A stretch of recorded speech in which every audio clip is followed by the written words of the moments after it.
Hola. El 25 de octubre del 2019, más de 1 millón de personas en Plaza Italia y otras tantas miles en el resto del país se reunieron en un grito único: nueva Constitución. Un año después, ese grito se convirtió en una realidad insoslayable, indesmentible. Ha ganado por una mayoría absoluta el apruebo. Este día es un día que no solo es histórico, es un día que va a marcar un proceso que tal vez puede ser para algunos largo, pero va a ser un proceso sin vuelta atrás. Va a comenzar a redactarse una nueva Constitución, un nuevo pacto para el país. Desde los estudios del Mostrador y en vivo para nuestras distintas redes sociales se pueden escuchar bocinazos, gente que se está congregando ya a esta hora en Plaza Italia para hablar de este triunfo tan arrasador y también de lo que viene para adelante, como también el análisis político de lo que debería estar pasando en este minuto en La Moneda. Me encuentro con mi colega y coeditora del Mostrador, Marcela Jiménez. Hola, aquí contenta escuchando aquí los bocinazos en la calle, la gente celebrando. Bonitas noches, son las noches electorales. Una noche muy especial. También me junto aquí con el analista Carlos Correa. Bienvenido. Hola, ¿cómo están? Qué bueno estar acá. Agradezco mucho la invitación y en especial este día.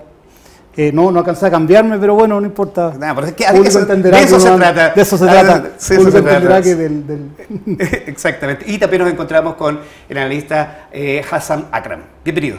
Muchas gracias por la invitación. Hace un rato decía, yo me siento optimista pero cauto. Ahora me siento optimista nomás. Optimista. Hablábamos de los bocinazos, hablábamos de esta emoción. Una emoción que se empezó a vivir temprano, cuando la gente empezó a llegar en masa a votar y se respiraba una cosa épica que no se veía hace mucho tiempo atrás. Para iniciar los fuegos, me gustaría que partiéramos con la sensación, ¿no? Con la emoción de un día como hoy, donde ya por más de un 70 y tantos % el apruebo ya es una realidad. Marcela. Bueno, vi a mucha gente hoy día, sobre todo gente de mi generación, gente de 40 para arriba, que hacía el símil con el plebiscito del 88, gente, por ejemplo, de mi edad que no alcanzó a votar el 88 porque no nos daba la edad, no teníamos la edad legal, y que estaban muy emocionados de sí tener la oportunidad ahora de participar en un plebiscito igual de histórico porque cambia un rumbo, cambia el rumbo del país. En ese sentido, yo encuentro que una de las cosas que ha sido más emocionante del día de hoy es ese ambiente, es ese clima país que se ha instalado hoy día. El país venía muy tenso, muy pesado, muy cargado hasta este sábado, y hoy día como que la gente despertó y partió a votar. La pandemia, todo el mundo con sus medidas sanitarias. Yo caminé bastante del lugar de votación hasta mi casa y, o sea, nada, todo el mundo con su mascarilla, con alcohol gel, todo el mundo respetando distanciamiento social. Entonces, de verdad, como que hay un ambiente todo el día de mucha ansiedad, pero de mucha expectativa, de mucha esperanza. Esperanza porque, y eso hay que decirlo, obviamente, los cambios no son automáticos, los cambios se demoran. Hubo un video en redes sociales de una mujer en Peñalolén, creo que fue, que hablaba, que decía que no estaba votando por ella, que a lo mejor ni ella va a ver los cambios, pero sí sus hijos y sus nietos. Y de eso se trata, del país para los próximos 50 años, y lo estamos presenciando. Antes de partir con los análisis, que me imagino que van a ser muchos y van a ser a partir de mañana y durante muchísimos días, pero también desde la emoción, Carlos, ¿cómo tú resumes en lo personal también, pero también como analista político, precisamente eso, lo que hoy día se está viviendo en todo el país?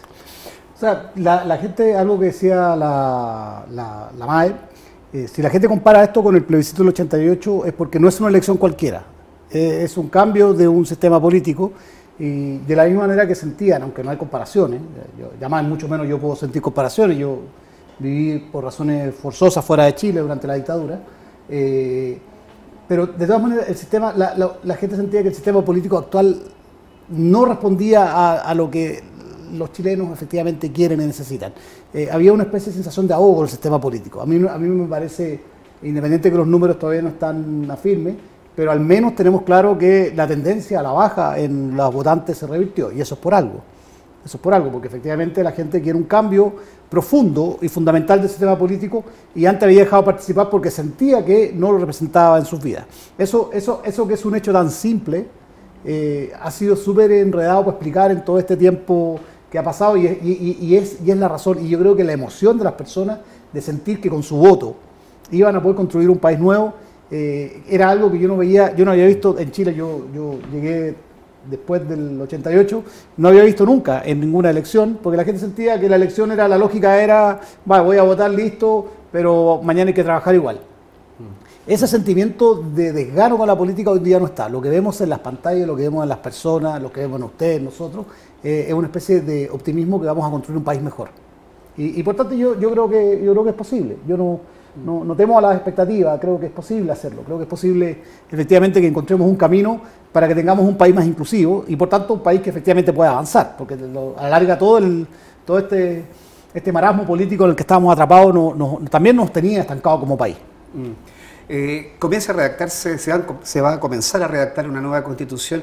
Hemos dicho varias veces la palabra histórico, pero hay un concepto de histórico y por qué es tan importante. Esta es la primera constitución que se va a redactar no solo en democracia, sino también la primera constitución que se empieza a redactar sin la fuerza ni el verticalismo ni las Fuerzas Armadas. Todas las constituciones se hicieron en el marco, digamos, de una imposición puesta por las Fuerzas Armadas y esta vez iniciamos un proceso completamente distinto. En tu caso, Hassan, tú eres extranjero, llevas un buen tiempo viviendo acá en Chile. Insisto, antes de partir con el análisis, ¿cómo lo viviste? ¿Cómo ha cambiado un poco tu percepción ahora respecto, por ejemplo, de las primeras horas de este día? Si me preguntan a mí como extranjero, yo soy británico, ¿cierto? Y a nosotros nos enseñamos a no tener emociones, ¿cierto? Entonces, yo siempre he dicho que los chilenos son bastante... No, yo diría que más bien Chile es bastante similar a Inglaterra. Los ingleses somos los chilenos de Europa. Nosotros también tenemos una emocionalidad bastante menor que el continente y además tenemos mucho escepticismo frente a lo que uno podría llamar la fiesta de la democracia. ¿Ya? Esta idea que la democracia es una celebración de un deber colectivo, una definición de la nación, es algo que puede ocurrir en Argentina o puede ocurrir en Francia, pero en Inglaterra y en Chile no hay esa sensación de república de la misma manera. Pero lo que está pasando hoy en día es muy distinto que eso. Acá se puede sentir algo de verdad de fiesta de la democracia. Y la única y exclusiva razón por la cual estamos frente a esta situación es por el estallido. Acá no es que la clase política decidió hacer un proceso constituyente. Fue algo que ellos aceptaron a regañadientes por la movilización social constante que les estaba asustando tanto. Entonces había un espacio en esas movilizaciones del año pasado que generaba mucha esperanza, ¿no? Algo colectivo, de alegría, que se cortó con la pandemia. Y tengo la sensación, similar a lo que dijo la Marcela, que hay un elemento de renacer acá. La gente se despertó otra vez. La gente se despertó para ir a votar a prueba, pero también se despertó del confinamiento de la pandemia y volvió a la lógica del octubre. Entonces, por eso, muy optimista. Les pertenece el proceso, ese es el punto. Sí. Les pertenece y ahí, para entrar un poco ya a la política dura, creo que el presidente Piñera se equivocó al tratar de apropiarse en su discurso de lo que fue el acuerdo constitucional del 15 de noviembre del año pasado, el que marcó la ruta de la cual estamos viviendo, el plebiscito, la alternativa a la convención, el plebiscito de salida.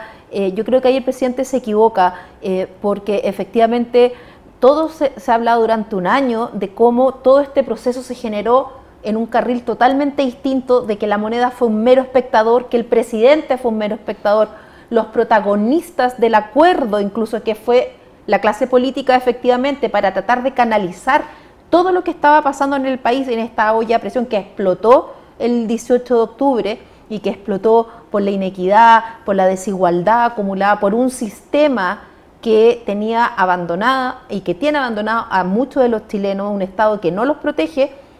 El presidente se equivoca al apropiarse de eso porque todo el mundo vio quiénes fueron los protagonistas, todo el mundo vio quiénes fueron la gente en la calle y quiénes fueron los que condujeron este acuerdo. Entonces, yo creo que ahí hay un error del presidente en tratar de sumarse a un carro del apruebo que ganó en forma tan contundente con ese discurso que dio.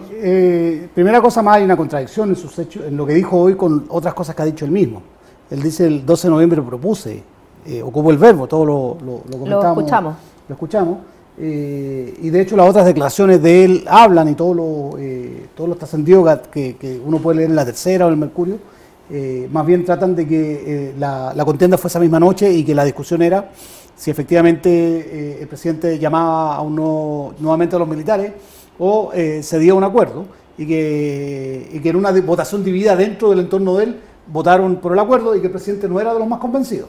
Eso son versiones, el ambiente fue hasta muy tarde de la noche, y eso está más o menos establecido y de hecho no hay ningún medio que cambie eso.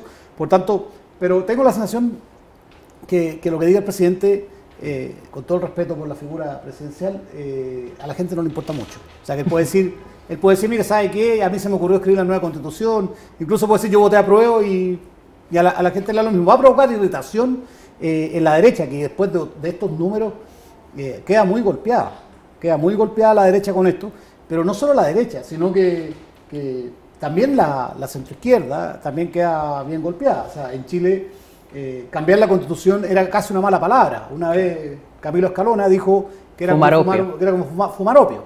Yo en una columna que escribí en este medio hace mucho tiempo, dije que a raíz de sus declaraciones dije que él era el militante del Partido del Orden, que fue la primera vez que se ocupó esa palabra, y me quitó el habla durante varios años. Y cuando yo nunca puedo hablar con él, pero atrás de otra persona dije, pero es que la gente está fumando opio. Lo que pasó hoy, entonces, como evidentemente no es solo una derrota de la derecha, decía Hassam antes de que entráramos, que acá hay una derrota del sistema político. La gente quiere otro sistema político distinto al que tenemos, quiere un cambio profundo. O sea, no quiere que lo mismo elijan otra asamblea constituyente, una convención constitucional que sea un calco de los partidos, quiere otro sistema político. Y por tanto, lo que tenemos que ahora pensar es cuál es el que vamos a soñar y que incluya más participación a las personas. En eso no nos parecemos los ingleses, pues los ingleses tendrán reina y todo, pero igual la gente participa en decisiones que son complejas, como el Brexit. Yo concuerdo con ustedes que Piñera se equivocó. Sin embargo, yo tengo una leve discrepancia en que él, de hecho, fue muy incompetente porque podría haberse aprovechado de esa situación.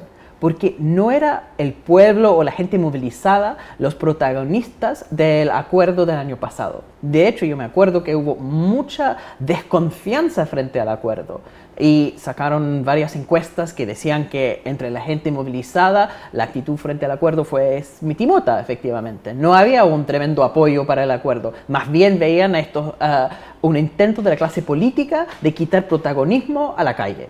Entonces, había un espacio ahí donde Piñera podría haber tomado lo que era un acuerdo de la clase política, incluyendo la centroizquierda, bastante desesperada, tratando de mantener de su gatopardismo, y había figuras de apruebo, como Mario Desbordes, que era fundamental. El gobierno podría haber robado esta victoria si hubieran empezado desde la firma de ese acuerdo, y había gente, porque al final en el gabinete hubo votación dividida, pero había gente del gobierno que entendía que había que aprovecharse o defenderse de la coyuntura tan conflictiva para una salida más moderada, pero de cambios. Y eso fue la figura de Desbordes, eso fue también una opción que Piñera al final aceptó. Ahora está tratando de reivindicar eso. El problema es que su comportamiento entre la firma del acuerdo y ahora ha sido todo lo contrario. Desautorizó a las voces oficialistas más pro acuerdo, apoyó soterradamente, pero lo hizo igual, más las voces de rechazo, y está en una situación muy compleja para tratar de apoderarse de eso y tratar de canalizarlo hacia algo oficialista. Ahora igual lo van a intentar hacer desde la centroizquierda más tradicional, porque, como bien dices, ¿no? Camilo Escalona habló de cambio de la Constitución como fumar opio, pero en aquel entonces el presidente del Partido Socialista fue Osvaldo Andrade, y Andrade le dio la razón a Escalona. No es que fue una parte del Partido Socialista, fue la posición oficial mayoritaria del Partido Socialista en contra del cambio constitucional, y los partidos del duopolio, incluyendo la Concertación o la exconcertación, ya siguen con el mismo discurso de tratar de decir que ellos son los protagonistas de todo eso. Y al final esa tremenda votación implica que gente que nunca votó, gente que no creía en el acuerdo del año pasado tampoco, está entrando en eso para tratar de empujarlo en otra dirección. precisamente sobre eso y entremos en profundidad respecto de cuáles son los análisis que implica esta alta votación y también la muy baja votación del rechazo. Sabemos que son todavía datos preliminares, pero al menos en la región metropolitana solo 3 comunas, ¿no?, habría ganado el rechazo, que ya sabemos que se han identificado con ella, como Las Condes, Lo Barnechea y Vitacura. Las Condes, Lo Barnechea y Vitacura son las únicas comunas donde ganó el rechazo. Podría ser una cosa así como un pequeño país, ¿no? Una persona que vive fuera. Eso es bien impresionante porque significa básicamente, la primera lectura que uno hace es que la Constitución a quien favorece y a quien no. Claro. O sea, si la gran mayoría de la gente vota 80% por cambiar la Constitución y 20% que no, y en esas 3 comunas donde está la gente con donde más se concentra además la riqueza, donde se concentra más la riqueza, las votaciones son del orden de aproximadamente 56, 40 y tantos. O sea, porque también igual hay una 56, 40 y tantos. La primera lectura que uno hace es que los críticos y los que decían que hay que cambiar la Constitución tienen razón. Efectivamente, la Constitución está escrita para favorecer a un grupo de privilegios y para dejar a toda la gente fuera. Y eso no toca solo lo económico, sino también lo político. Yo tiendo a pensar, soy al revés, pese a que estoy en ingeniería, que lo político condiciona lo económico. O sea, si tú tienes un sistema político que no es inclusivo, tú vas a tener un sistema económico que no lo es. O sea, más democracia implica también, o sea, y en Chile estamos en el país de las 3 empresas, los países cuando tenemos duopolio en la política, también lo tenemos en la economía. Estamos en el país de... Y ese grupo es un grupo privilegiado por la Constitución, eso está fuera de toda duda, eso los datos demuestran. Y evidentemente las cosas debieran cambiar para incluir a más personas. O sea, las cosas debieran cambiar. Una discusión entonces de los independientes para que puedan participar de manera más efectiva en la convención. Evidentemente no se sostiene el modelo que pensaron los diputados de una convención constitucional que es una especie de clon de la Cámara de Diputados con un sistema electoral que es el mismo de la Cámara de Diputados. Eso no se sostiene. O sea, si pretenden hacer eso la gente no lo va a sostener. La convención constituyente que tiene que elegirse no puede ser un clon de los partidos, va a tener que dar más espacio a los independientes y que la gente se pueda expresar. A pesar del detalle del acuerdo, porque en la ley 21.200, cuando uno va a la bajada, al final da una preferencia a los partidos políticos porque sigue con el sistema electoral del Parlamento, que al final un independiente puede ir y sacar primera mayoría, más votación que todos los demás candidatos, pero perder igual porque se suman los votos en la lista de los partidos políticos y se han añadido esa cosa de la lista de los independientes. Sin embargo, para poder inscribir una lista de independientes, uno necesita una votación de 0,4% en firmas de la votación anterior. Entonces, no es tan fácil para los independientes participar. Hasta ahora, el acuerdo que tenemos, al final, es un acuerdo donde la clase política accedió a ciertos cambios, pero defendiendo sus puestos. Entonces, esta votación lo que implica es que tendrán que cambiar incluso lo que han logrado, lo que han acordado hasta ahora, porque tendrán que abrirse más a lo que habían abierto con el acuerdo de la Pero es que aquí la oposición, y me refiero a los partidos tradicionales de oposición, e incluso el Frente Amplio, porque el Frente Amplio, desde que se puso pantalón largo, salieron de la universidad y entraron al Congreso, han cometido casi los mismos pecados que los partidos por los cuales llegaron ellos mismos a renovar. Entonces, a lo que voy es que la oposición tiene el gran desafío ahora de ver, como decía Ricardo Lagos, si van a estar a la altura de las circunstancias o no. ¿En qué sentido? La forma en que las dirigencias de los partidos están llevándolos y están atravesando este proceso es una forma de hace una década atrás, una forma que está totalmente obsoleta, cuando lo que se requiere ahora para que los partidos puedan oxigenarse y puedan sobrevivir y no salir destruidos, sino que empezar a fortalecerse y salir del fango, es preciso, por una parte, en que empiece a haber nuevos rostros y nuevas figuras que oxigenen a los partidos. ¿Y por qué lo planteo? Porque después de esta elección viene una seguidilla de elecciones en este país. Vamos a cambiar alcaldes, 7 concejales, vamos a elegir gobernadores regionales, vamos a elegir parlamentarios, viene elección presidencial. Entonces, si la convención constituyente, por ejemplo, los gobernadores regionales, es un cementerio de elefantes, donde van a ir a postular a todos los que están jubilados, a todos los que quedaron fuera de la política de la primera fila en los últimos años, realmente nos arriesgamos a que el proceso pueda perder fuerza en ese sentido por el apoyo de la gente. Pero sí, por lo mismo, y ya eso hoy, tienen que aprovechar los partidos en este instante de no solo renovar sus propios elencos, sino que entender precisamente que aquí esta semana se tiene que votar está pendiente, se tiene que votar en el Senado lo de la cuota de los pueblos originarios, eso no está resuelto todavía y eso se tiene que votar esta semana. El tema de los independientes, los partidos tienen que abrir sí o sí, más allá de lo que la ley les está permitiendo, tienen que aprender a un gesto de generosidad, de entender que no es el minuto de ellos, no es el minuto, ellos son un canal y tienen que cumplir esa función. Mira, sobre eso, si recordamos también el 25 de octubre del año pasado, el efecto que produjo esa manifestación masiva, multitudinaria, fue precisamente que le dio legitimidad al estallido social e impulsó a todas las fuerzas políticas algo que no querían hacer. Lo forzó a dar vuelta completamente el modelo que ellos tenían. Me da la impresión que una votación tan amplia como esta, insoslayablemente tendría que empezar también a pasar un poco lo mismo, porque de alguna manera el tema, por ejemplo, de los independientes, que hablamos, el tema de la paridad, el tema de los pueblos originarios, está presente en el discurso de la base social, que llamó precisamente, y que explotó, y que llamó precisamente a una nueva constitución. Pensando en eso, ¿habrá agua? De hecho, creo que se está llenando la piscina para poder hacer eso. Pero ¿cómo lo aprecian ustedes? ¿Ustedes creen que esta discusión va a ser lo próximo que vamos a empezar a vivir a partir del día de mañana? Es decir, ¿cómo vamos a ir adaptando aquellos compromisos que se hicieron en su minuto a partir de esta votación? ¿O va a empezar la discusión de contenido, la discusión constitucional? Como por ejemplo cambiar el modelo de Estado subsidiario. ¿Cómo lo ves tú? O sea, primero, antes de eso, el cálculo de toda la gente, y el cálculo que la derecha queda cómodo, y que también probablemente la centroizquierda queda cómodo, era 65-35. Porque con 65-35 es la temporada de la cocina, porque en efecto ese llevado al CC, debido a que el acuerdo tiene una regla de 2/3, bueno, 2/3, vamos que nos ponemos de acuerdo y cómo construir un acuerdo, y si uno lee también las columnas de varios de los buenos narradores de Primera Transición, como Ascanio, uno olfatea que, bueno, finalmente lo vamos a arreglar con buen acuerdo. Esa era como la línea. Pero cuando tú tienes 78, 22, tú no tienes 2/3. Y también tú tienes un mapa, los números que hay hasta ahora muestran que tú tienes una buena cantidad de nuevos votantes.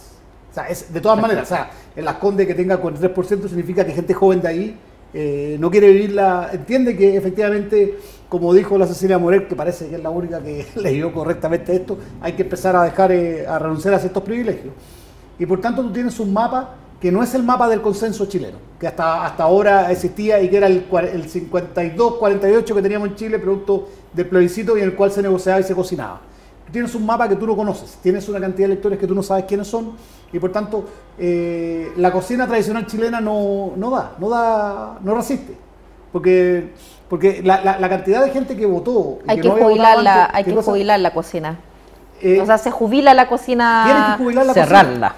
Tienes que jubilar o sea, ahora, evidentemente... Está oxidada. Ahora, esa cocina está oxidada. O sea, también la política, en todo caso, es también el espacio de los acuerdos. Pero vas a tener que construir otros acuerdos y otras realidades y con otros mundos con los cuales normalmente no se negociaba, como son los independientes, como son los pueblos originarios, como son las comunidades de base, no sé, las juntas de vecinos, los clubes deportivos. Vas a tener que incluir a otra gente y vas a tener que generar mecanismos donde la gente pueda decir más y pueda participar más y tener más ojos sobre el sistema político.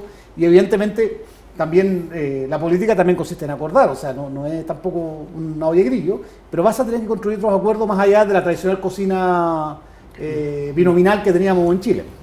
En 89, ¿cierto? La elección donde gana Aylwin, ¿ya? Hay un 88% de participación, que es altísima, que por supuesto más bien responde a la situación particular de estar saliendo de una dictadura. Pero desde esa fecha en adelante ha estado cayendo de forma estrepitosa la participación electoral chilena. De hecho, según los estudios del PNUD, ¿cierto? La caída en la participación electoral en el mundo, número 1 es Madagascar y número 2 es Chile. ¿Ya? Entonces estamos viendo esa falta de confianza, una gradual pérdida de legitimidad de la clase política desde la transición. Y lo que ocurrió en esos años es que entró mucha gente con nombre y apellido así, entrando en los registros electorales. Se aumentó mucho las personas participando en política porque, por supuesto, durante la dictadura cívico-militar habían quemado los registros electorales. Entonces tenían que hacerlos de nuevo y lo hicieron de nuevo a finales de los 80.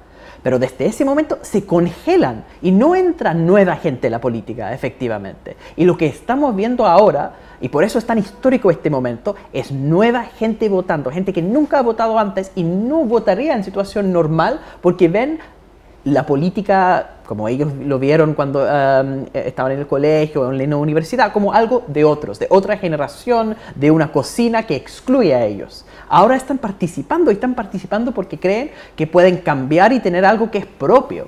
Entonces yo creo que es una transformación en parte generacional, en parte histórico, en ese sentido. Nueva gente votando que van a seguir votando, sobre todo en la elección de abril, que es la elección para constituyente. Que es la clave. Sí, sobre eso, y tomando las palabras que dijiste recién, Marcela, tenemos un calendario muy apretado electoral, 7 elecciones en un año. Yo tengo la impresión de que estas reglas del juego que deberían reescribirse a partir, digamos, de esta amplia votación, van a, de alguna manera, a constitucionalizar las elecciones. Es decir, aquellas campañas, por ejemplo, a gobernadores, a alcaldes, van a tener que incorporar de alguna manera también su visión respecto de cuáles son los modelos que necesitamos para un Chile nuevo, para un Chile, digamos, del futuro, con una mayor inclusión, mayor participación, con el tema del medio ambiente, que esté muy presente también. ¿Ustedes comparten esa idea que tal vez va a ser un poquito inevitable que aquellos candidatos en las elecciones que nos queden adelante vayan a constitucionalizar el debate? Por supuesto que sí, así como ahora que en este país todos son feministas y todos están por los derechos de las mujeres, porque hay un punto de no retorno en ciertos temas, y la Constitución es uno de esos puntos de no retorno. Hay que dejar algo claro.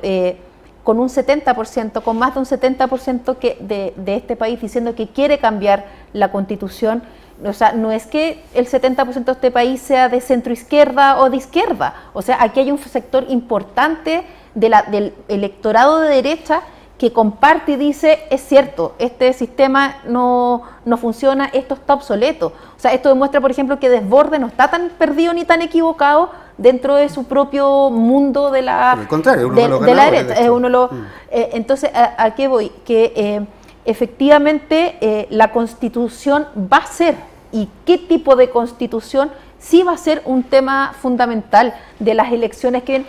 No sé si tanto en alcaldes, pero sí en gobernadores regionales, por ejemplo. La mirada territorial. ¿Por qué? Porque tiene que ver porque una de las cosas que se va a tener que cambiar de esta Constitución es el centralismo, porque todo el mundo declara y habla que hay que descentralizar, pero nadie hace nada al final. Y los políticos y la clase política mantienen su parcela de poder manejada desde Santiago. Entonces, porque los políticos que no tienen espacio acá en Santiago se van a regiones 3 meses antes de una elección, una casita en la playita o la casita de los abuelos del campo cuando eran chicos, y de ahí se postulan. Entonces, por ejemplo, en los gobernadores regionales va a ser muy clave el tema constitucional, porque ellos van a tener que plantear un tipo de región, que es la región que a lo mejor en la práctica no van a poder implementarlo inmediatamente, pero sí van a sentar las bases para lo que debería encaminarse después la autonomía de las regiones. Si pensamos en la Constitución como una sala de máquinas, ¿qué es lo que ustedes creen que debería comenzar ya a bullir, a cambiarse? ¿Qué es lo que primero que habría que separar? Yo le metería mano a 2 cosas. Una, al sistema político. O sea, en Chile el sistema político básicamente es representativo. O sea, tú eliges a tu diputado, tú eliges a tu alcalde, tú eliges a tu concejal y chao nomás. Y tú supones que siempre va a hacer las cosas bien, y hay un montón de decisiones que toma que no te preguntan. O sea, en otras partes del mundo, no en países, estamos hablando de Estados Unidos, tú miras el voto de Estados Unidos y un voto de este porte, porque tú, entre las cosas que votas, es el presupuesto, hasta el presupuesto de educación de tu condado. O sea, en el Reino Unido es similar, la gente tiene mucho más poder de decisión sobre las cosas que hacen, y en Chile tenemos un sistema completamente representativo que la Constitución del 80. Tú eliges y se supone que tú elegiste bien. Y si el diputado lo hace bien, lo hace mal, después el único momento que tú puedes cobrar la cuenta en 4 años más, y ahora con las redes sociales podéis mandarle cariño. ¿Democracia directa? ¿Avanzar hacia la democracia directa? Es que la palabra democracia directa, la palabra democracia directa a veces suena se ocupa mucho para el cliché. Yo pienso una democracia más inclusiva. O sea, esa es como estoy leyendo un libro precioso de los mismos economistas que escribieron el ¿Por qué fracasan los países? Acemoglu y Robinson, que se llama El pasillo estrecho, que dice que a la larga los países que prosperan son los que logran un equilibrio correcto entre un Estado poderoso y una ciudadanía muy vigilante. Por cierto, Robinson, que nadie puede decir que Chávez, ni mucho menos, cuando escribió ¿Por qué fracasan los países?, convirtió en un bestseller, lo invitaron para acá y dijo en una entrevista a La Segunda, mire, el problema de Chile es que siempre son los mismos. Si uno mira, repite, ve los apellidos de los compadres, son los mismos compadres que hace 100 años que en el siglo XIX mandaban, y ahora mandan los mismos apellidos.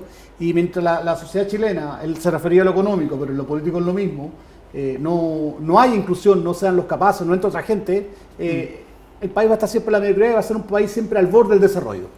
No lo invitaron más. Nunca más lo invitaron a Chile porque les dijo así, además la segunda, en el diario que lee, donde todos se mandan mensajes a sí mismos. No lo invitaron más. Entonces, la democracia chilena tiene que empezar a ser inclusiva. Ese yo creo que es el nodo central de la Constitución y evidentemente el Estado subsidiario ya no resiste más. Por eso, tomando tu experiencia como economista. A ver, es que yo todavía estoy súper interesado en el comentario que hizo la Marcela, así acerca de ese 78% que votó apruebo, porque ahí entonces no son solamente de centro izquierda, que es muy cierto, pero no creo que sean esos de derecha, porque lo que hemos visto es que la autoidentificación de los chilenos con izquierda, derecha y centro ya ha desaparecido. Sí. No somos un país de tres tercios, somos un país de tres sextos, efectivamente. Y después hay todas las personas que no se identifican con ninguna de esas posiciones políticas.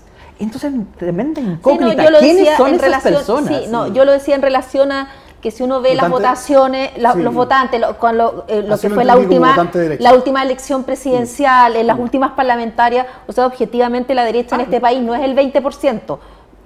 Puede ser voto circunstancial o no, pero la derecha de este país en términos electorales no es el 20%. Entonces a eso, o gente que vota derecha por la razón que sea, a eso voy yo, que no se puede malentender que solo es una sola visión de mundo la que está detrás del más del 70% del apruebo, sino que es muy transversal, salvando este pequeño país burbuja de estas tres comunas donde se concentran los beneficiarios de los privilegios de la Constitución. Yo estoy súper de acuerdo contigo que no son de centro izquierda ese bloque de votación, no es de una sola visión. No. El tema es que ni siquiera es una mezcla de visiones. Es decir, hay algo que está pasando que es más profundo, donde se está redefiniendo todo, entonces es mucho más líquido. Al final yo creo que el 20% de este país es la derecha, ideológica más tradicional. Los votantes piñeristas, en algún momento, antes de que Piñera se cayó tanto, podría ser mayoría en el país, porque son personas que no tienen posición definida y van por un mensaje descrito de transformación, de tiempos mejores. Hay gente no politizada que podría apoyar Piñera y podría fácilmente apoyar a Prueba también, porque lo que están buscando no es algo anclado en los cánones tradicionales ni de centro, ni de derecha, ni de izquierda, sino algo completamente distinto donde hay un rechazo frente a este modelo económico y social, que por supuesto se ha definido más desde la derecha, pero en realidad es un modelo que ha administrado la concertación por la mayoría de sus años. Hassan, aprovechando tu formación de economistas, ¿es parte del corazón de este cambio constitucional el modelo económico, el Estado subsidiario, sacarlo como acaba de decir Carlos? Yo, muy a título personal, diría que no. Es la demanda de la gente, sin duda, es un cambio de modelo. ¿Ya? Porque al final el estallido... Pero las reglas del juego la empieza a dictar, digamos, precisamente esa demanda. A ver, paso a paso. El tema es que la gente quiere un cambio de modelo, evidentemente. Al final el estallido no es porque quería una nueva constitución, que es una nueva constitución, una cosa súper abstracta. La gente quiere mejores pensiones, mejores salarios, no tener que pagar para la salud, ese tipo de cosas bien concreta. La pregunta es, ¿cómo la Constitución puede ayudar a conseguir eso? Y la gente entiende que de alguna forma sí ayuda, pero la pregunta es cómo exactamente. Y en eso yo diría que es un error pensar que la Constitución va a imponer o por sí misma hacer un nuevo modelo. De hecho, en la Constitución actual tampoco impone el modelo neoliberal o subsidiario. Ni la palabra subsidiario está en la Constitución. Pero lo instala de contrabando. Yo diría que más bien lo que pasó durante la dictadura cívico-militar es que hicieron una serie de reformas, liberalización, privatización, y en esos años se construyó ese modelo subsidiario. Se hizo un Estado subsidiario y se hizo la Constitución posterior a eso para bloquear cambios. En ese sentido, la Constitución no impone, sino que protege. Eso puede parecer como muy abstracto, pero es una diferencia real, porque cuando una Constitución impone un modelo, entonces uno va a la Constitución y uno cambia la descripción país que está en esa Constitución. En vez de Chile es un país con un Estado subsidiario, uno pone Chile es un país con un Estado social. Si eso es, lo que hace la Constitución, eso de imponer, eso sería la solución. Pero si la Constitución lo que hace es bloquear cambios, proteger, simplemente haciendo congelado el sistema político, lo que hay que hacer no es cambiar la descripción país que está en la Constitución, porque uno puede hacer eso y puede quedar como letra muerta. Actualmente, en la Constitución de 1980 hay una garantía para cada ciudadano de vivir en un medio ambiente libre de contaminación. Es que el problema es que la Constitución habla de muchos derechos, pero hace una semana atrás se publicó una columna en este diario que decía las 10 mentiras de la Constitución. Porque claro, la Constitución te consagra una serie de derechos, pero es todo el aparataje que se deriva de ahí para abajo. Y eso es lo que tiene que cambiar. Yo tengo, a ver, encontrándole razón a la parte final de lo que dice Hassan, yo tengo un punto de diferencia. Creo que la Constitución sí consagra un Estado subsidiario. Yo estoy de acuerdo contigo que lo principal que hace la Constitución, lo que varias gente llama los cerrojos de Guzmán, es que le puso una serie de cosas para que nadie la tocara. De trabas, sí. Una serie de trabas para que nadie la tocara, y la única manera que se tocó es que hubo un estallido social que obligó a los actores políticos a hacer un mega acuerdo, que además estuvo a punto de caerse porque requería votos de todo el mundo para cambiarla, y que si no hubiese pasado, todo eso estoy de acuerdo contigo, pero sí la Constitución consagra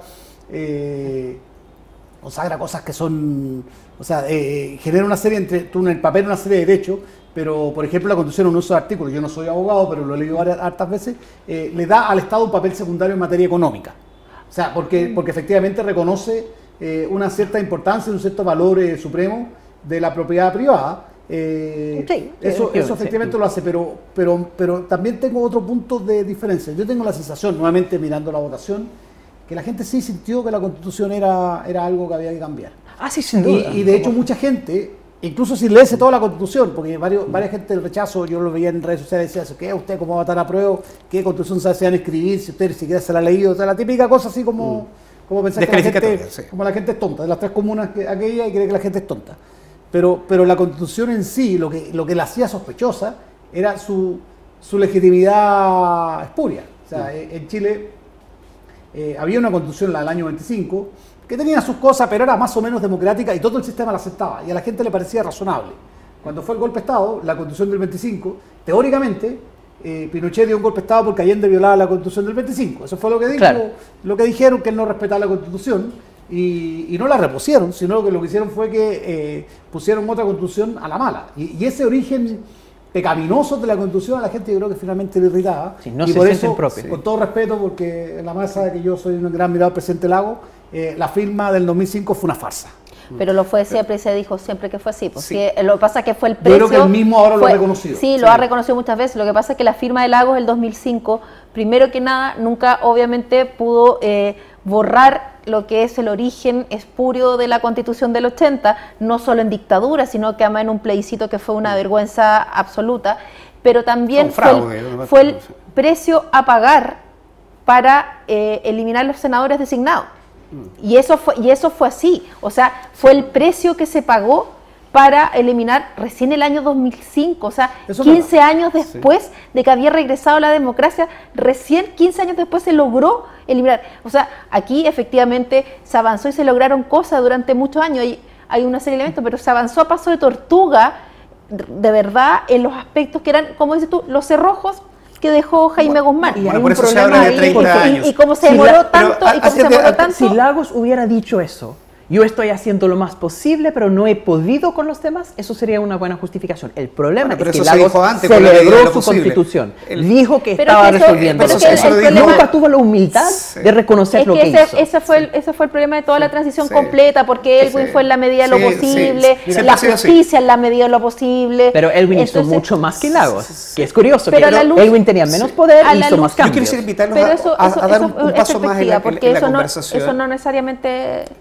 Nos van quedando pocos minutos, quisiera que habláramos un poco de cómo queda parada la oposición, la farra histórica, nosotros hablamos también de la falta de unidad. Esta votación, ¿cómo lo ven ustedes? ¿Cómo lo ves tú, Marcela? ¿Qué cosas debería pasar en la oposición, más allá de subirse al carro, como algunos dicen, por atrás, digamos, y sin pagar?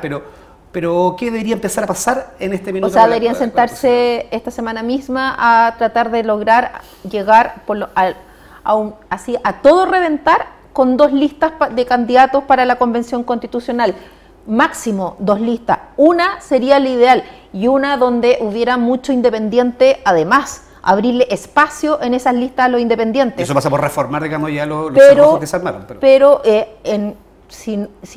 todos consideran que es bastante difícil llegar a eso, máximo 2 listas. ¿Por qué? Porque con eso logras que este 70, 75, 78, más de 70% quede plasmado en la mayoría de la convención, porque si no, no va a quedar plasmado. Y ahí está el riesgo gran de la riesgo, farra. sí. Y ahí está el tema de las dirigencias de la oposición, de dirigencias cortoplacistas, de dirigentes que están pensando en su reelección como presidente o en su propia candidatura presidencial o en, no, yo estoy marcando mi identidad propia, entonces no negocio con ellos, no los quiero en la foto. Las agendas de los partidos de oposición son sumamente cortoplacistas y de este resultado debería llevarlos a tener un sentido histórico del momento de decir, ok, en este minuto esto queda para el lado porque aquí la prioridad es otra. Y es porque si no, el concepto de la farra histórica es que no terminemos con una constitución más conservadora que la que hoy día, esta noche, se ha dicho que no queremos más. Yo tengo, mira, bueno, la oposición tiene ese problema, la derecha tiene un problema peor. Yo no sé que el día de mañana los alcaldes que están por el rechazo, ¿cómo alguien va a decir, oye, sabes que estuve por el rechazo? Y te van a decir, te sacaste el 20%. Hay que recordar que este proceso tiene un montón de cerrojitos también. Primero tiene la constitución, pero tiene un plebiscito de salida que es con voto obligatorio. Y que un plebiscito de salida que si se pierde el plebiscito de salida, Sí. todos los bocinazos que estamos escuchando Van a ser una tragedia, un lamento. van a ser lamentos porque no... ¿Y pero eso pasa por la unidad de la oposición? O sea, eso pasa por la unidad, claramente pasa por la unidad de la oposición, ese es como el punto de partida, pero pasa también por un acto generoso hacia los independientes. Yo soy más ambicioso que la más, iría a lista única, con mitad de independientes, que estén de acuerdo, no pedirles nada a los independientes, solamente que estén de acuerdo en 2 o 3 cambios fundamentales a la Constitución. O sea, que después ya la convención decida, pero que en sus líneas tengan consenso respecto a cosas que yo creo que en Chile la gente más o menos tiene consenso de qué es lo que hay que cambiar. Hassan. Sí, yo diría que el tema de estar en 2 listas tiene que ser como mínimo 2 listas, porque la lista de unidad es volver precisamente a la lógica binominal que la gente se está rechazando. En este momento, si queremos una votación de gente distinta, no podemos estar en la misma lista candidatos que representan el estallido y candidatos que representan la línea de Lagos y de Heraldo Muñoz. Acá hay una votación que no es políticamente definida, no una cuestión ideológica ni de izquierda, ni de izquierdadura, ni nada por el estilo, pero hay un rechazo contra la historia de la clase política, hay un rechazo contra la manera en que la transición democrática, contra los políticos de la concertación y que quieren algo distinto que ellos. Entonces yo creo que en las 2 listas está bien, pero una lista de unidad sería fatal, precisamente porque hay que distinguir y dar opciones a la gente. Bueno, lo que sí está claro que la votación de hoy y esta jornada que ya empieza a terminar no es el término de nada, sino que al contrario, es el comienzo y es el inicio de un proceso que yo creo que va a demandar compromiso, confianza y también muchísimo debate. Antes de despedirnos, yo creo que mucha gente que lo está escuchando debe estarse preguntando de la polera de Iron Maiden. No, ahí parece que hay un tema. Pero me disculpa porque respecto al protocolo estoy mucho más mal vestido que mis compañeros que no cansé de cambiarme. Pero yo fui a votar con la polera de Iron Maiden porque poca gente se acuerda que Iron Maiden tocó pocos días antes, el 16 de octubre, antes del estallido social.